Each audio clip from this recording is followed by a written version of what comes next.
Le soleil du matin traversait doucement les vitres de la cafétéria de l'hôpital, illuminant les visages de Thomas et de sa compagne. C'était un moment suspendu, un de ces instants où le temps semble ralentir pour laisser place aux confidences. Thomas regardait la jeune femme avec un sourire tendre, des étoiles plein les yeux, savourant chaque seconde de sa présence. Elle le fixa intensément, un petit sourire en coin, avant de lui poser une question qui semblait flotter dans l'air depuis un moment. Elle lui demanda s'il savait exactement ce qui se passait le lendemain. Thomas, un peu pris de court mais visiblement ravi, compta rapidement les jours dans sa tête et réalisa que cela faisait tout juste un mois qu'ils étaient ensemble. Un mois entier de bonheur, de rires partagés et de découvertes mutuelles. Pour Thomas, c'était un véritable exploit, une étape historique dans sa vie amoureuse. Il ne put s'empêcher d'exprimer sa joie en disant qu'il allait éclater son propre record de longévité en couple. Mais le temps filait, les obligations professionnelles l'appelaient. Il se leva à regret, annonçant qu'il devait absolument y aller. Avant de s'éloigner, il lui lança un chaleureux message, l'appelant son petit chat et lui promettant de la retrouver tout à l'heure. La complicité entre eux était évidente, ponctuée par des expressions affectueuses et des invitations à rester connectés d'une manière ou d'une autre. Il lui avoua à quel point elle lui manquait déjà, signe d'un attachement profond qui ne faisait que grandir de jour en jour. Cependant, l'ambiance romantique fut rapidement interrompue par l'arrivée de Djemel, un collègue au caractère bien trempé et à l'humour parfois pesant. Djemel commença à taquiner Thomas sur ses élans sentimentaux, ce qui agaça profondément ce dernier. Thomas lui fit remarquer, de manière assez directe, qu'il commençait sérieusement à lui casser les pieds avec ses commentaires incessants. Djemel, loin de se démonter, insista de plus belle, répétant les mots de Thomas avec une ironie non dissimulée. Il semblait évident pour tout le monde que le jeune homme venait de loin, peut-être même d'Amsterdam ou d'ailleurs, tant son comportement sortait de l'ordinaire ce jour-là. Mais au-delà de ces taquineries amicales, une discussion plus sérieuse s'installa entre les hommes autour d'une table de la cafétéria. Thomas, tout en mangeant, semblait préoccupé par une remarque que sa copine Céline lui avait faite récemment. Il se tourna vers Djemel pour lui demander s'il trouvait qu'il manquait de fantaisie dans sa vie de tous les jours. La question prit Djemel par surprise. Il demanda de qui il s'agissait exactement, et Thomas clarifia qu'il parlait de Céline, sa compagne actuelle. Djemel, regardant la tenue de Thomas, fit remarquer avec humour que Thomas portait une très jolie cravate colorée ce jour-là. Pour Djemel, si porter une telle cravate n'était pas une preuve flagrante de fantaisie, alors il ne savait plus ce qu'il fallait pour impressionner les gens. Thomas acquiesça, rappelant qu'il possédait également des t-shirts avec des couleurs très variées dans sa garde-robe. Pourtant, Djemel suggéra que la fantaisie dont parlait Céline ne se situait peut-être pas au niveau vestimentaire, mais plutôt dans un domaine bien plus intime, comme les préliminaires amoureux. Thomas, un peu naïf ou feignant de l'être, répondit immédiatement qu'il maîtrisait parfaitement ce sujet. Pour lui, les préliminaires consistaient tout simplement à emmener sa partenaire au restaurant, puis au cinéma, bref, à organiser toute une série d'activités agréables avant la fin de la soirée. Devant l'air incrédule de son interlocuteur, Thomas exclama qu'il plaisantait et qu'il en faisait même parfois beaucoup trop dans ce domaine. Il raconta une anecdote amusante où une ancienne compagne lui avait demandé d'arrêter les préliminaires car il était déjà le matin et qu'elle devait urgemment partir travailler. La discussion dévia ensuite naturellement vers les différentes positions et la routine qui s'installe parfois dans les couples. Thomas se défendit vigoureusement d'être routinier, affirmant qu'il connaissait une bonne quinzaine de positions différentes, peut-être même 17. Cela impressionna et amusa ses collègues, qui le qualifièrent de véritable gymnaste de l'amour, tant le chiffre paraissait élevé et ambitieux pour un seul homme.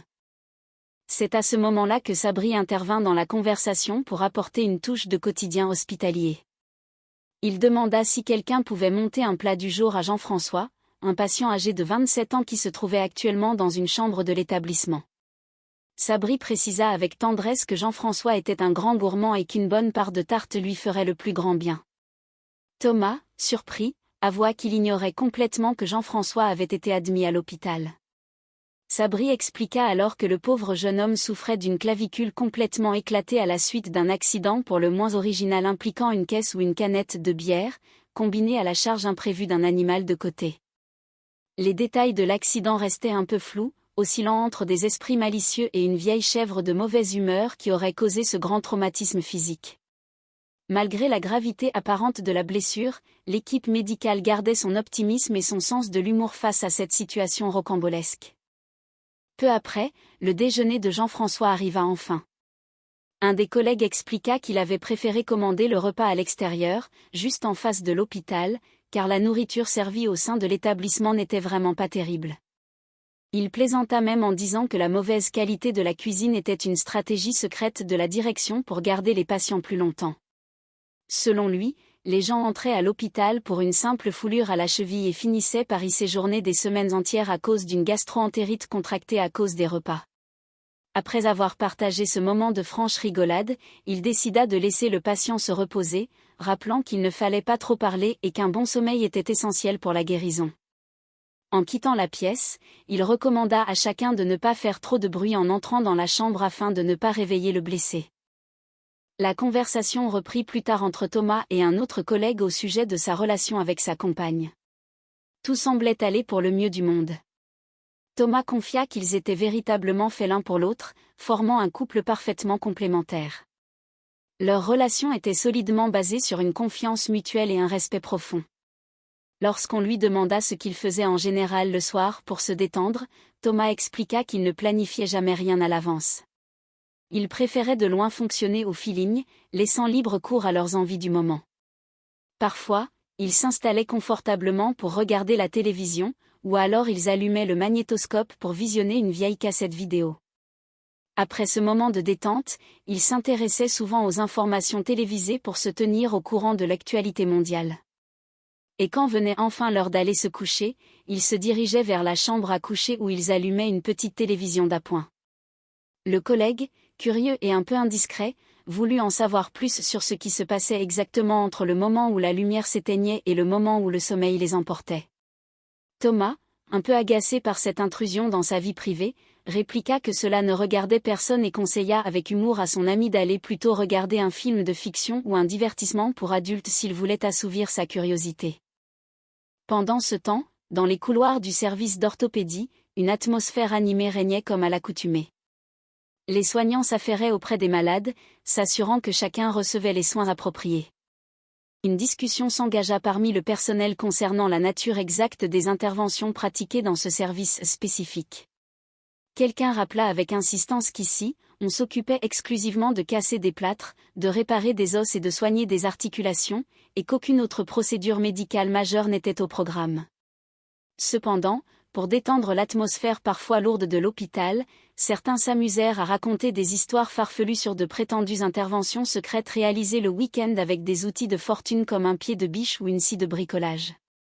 C'était bien évidemment de l'humour purement hospitalier, une manière thérapeutique de relâcher la pression quotidienne face à la souffrance des patients. La discussion dévia ensuite sur les opinions personnelles des uns et des autres concernant la vie, la famille et les valeurs humaines. Jemel affirma haut et fort qu'il accordait une importance primordiale au respect de la vie sous toutes ses formes, déclarant avec conviction que chaque être humain méritait de grandir et d'être protégé dès son plus jeune âge. Dans la salle de repos, l'ambiance devint plus légère lorsque l'heure de choisir un film pour la soirée arriva. Un large choix de cassettes vidéo était disponible sur l'étagère. Thomas examina les titres avec enthousiasme. Il tomba d'abord sur un chef-d'œuvre de la science-fiction intitulé Blade Runner. Il reconnut immédiatement que c'était un excellent choix, un film culte qui méritait d'être vu et revu, mais il décida de le garder pour plus tard. Il préférait pour l'instant se tourner vers quelque chose de plus traditionnel et de plus dépaysant, comme un bon vieux western. Son regard se posa sur le titre emblématique Il était une fois dans l'Ouest. C'était exactement ce qu'il lui fallait pour s'évader après une longue journée de travail. Cependant, il continua à chercher pour voir s'il n'y avait pas une autre option intéressante. Il découvrit alors une cassette documentaire sportive intitulée Les yeux dans les bleus, retraçant la formidable épopée de l'équipe de France de football lors de la Coupe du Monde avec le célèbre joueur Zidane. Porté par l'espoir de revivre ces moments de victoire nationale, Thomas décida de prendre cette cassette, affirmant au préposé que c'était principalement pour son fils qui adorait le sport, les grands espaces et les chiens.